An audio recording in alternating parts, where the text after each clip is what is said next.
Good morning, good afternoon, good evening, good night, depending on where you are in this world. God bless you. This is Gloria White coming to you from Utah, USA. Now, this is a book that I ordered, and it's not the exact copy of the book that I wanted to get. This is a much older one, and it's called The Lost Books of the Bible and the Forgotten Books of Eden. And it's interesting. And here I am going to read the introduction to the Lost Books of the Bible. And this is by Dr. Frank Crane, C-R-A-N-E. The great things in this world are growths. This applies to books as well as to institutions. The Bible is a growth. Many people do not understand that it is not a book written by a single person, but it is a library of several books which were composed by various people in various countries. It is interesting to know how this library grew and upon what principle some books were accepted and some rejected. Of course, we may take people's word for the reasons why certain books were chosen, but it is always satisfactory to come to our own conclusions by examining our own evidence. This is what this Lost Books of the Bible enables us to do. We can examine the books of the Scriptures which we have in authorized version, and then in this book we can read those Scriptures which have been eliminated by various councils in order to make up our standard Bible.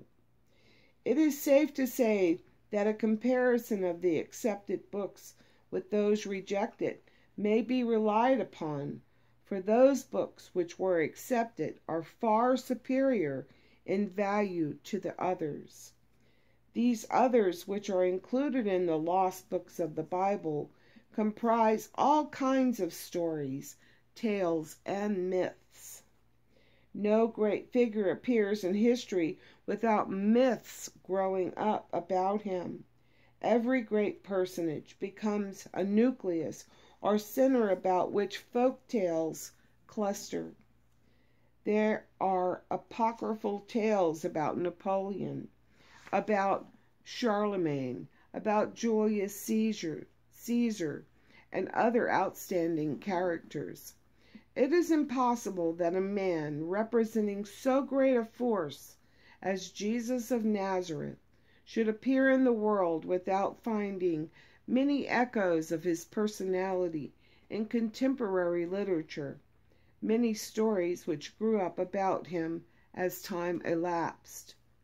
What these tales and stories are, just how he appears to the fictional minds of his day and afterwards, it is interesting to note. Very often the fiction writer depicts life and the great truth of life better than the historian. He does not pretend to write down what is exactly true, but he tinges all things with his imagination. His feelings, however, may be just and reliable. The reading of this Lost Books of the Bible is interesting as a matter of course. All who in any way are attracted by the personage of Jesus are interested to know any stories that may have grown up about him. They are also valuable because they enable us to get many a point of view which otherwise would have been lost. History may be true, but in a sense, tradition is even truer. It has been said that history records what has been, but tradition tells what ought to have been. It must be remembered also that such a thing as historical accuracy is a comparatively novel product. The older writer never dreamed of it. They wrote in order to be interesting, not to tell the truth. And it is a remarkable fact that the events recorded in the Holy Scriptures, as far as we can find out, were most of them verifiable, and chroniclers were truthful.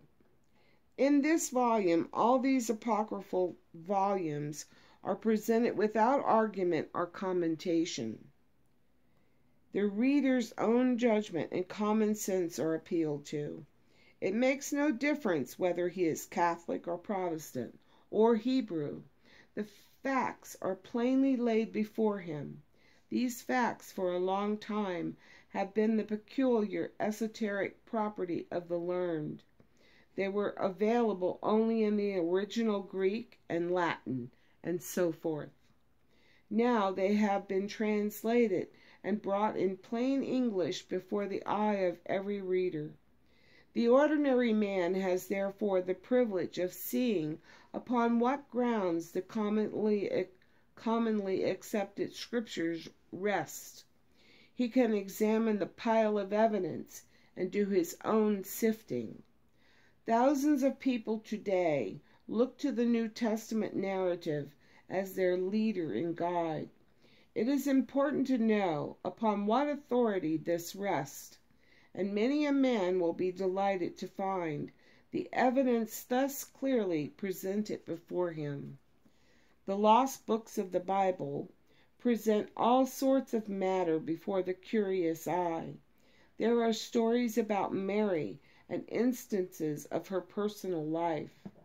There are other stories about the boyhood of Jesus and instances about his crucifixion. All of these become important because of the central figure about whom they revolve. No man has ever applied to the imagination of the world and so played upon its feelings as has Jesus of Nazareth. It is interesting to know what forms of stories and speculations about him took place in the early period of the Christian era. In other words, the ordinary man is invited to take his place in that council chamber which accepts and rejects the various writings of the Scripture or of Scripture. It is safe to say that the conclusions desired can safely be left to his common sense. It can no longer be said that our Scriptures were accepted by learned men. You do not know that, but you must accept their conclusions. Now it is shown you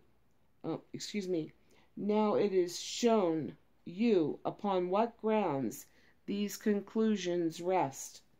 As a believer in the authenticity of our accepted Scriptures, I have no hesitancy in saying that I am perfectly satisfied to let the common sense of the world decide upon the superiority of the accepted text. The publication of this book will do good because it takes away the veil of secrecy that has hidden for many years the act of the Church in accepting certain Scriptures and rejecting others. All of the grounds are rendered perfectly intelligible to the common man. And so there's all sorts of stories here. And you can be the judge as to whether or not you think that they're true, if they're accurate, if they should have been included in the Scripture. But that's where we're going next. I hope you'll join me. And as always, I love you.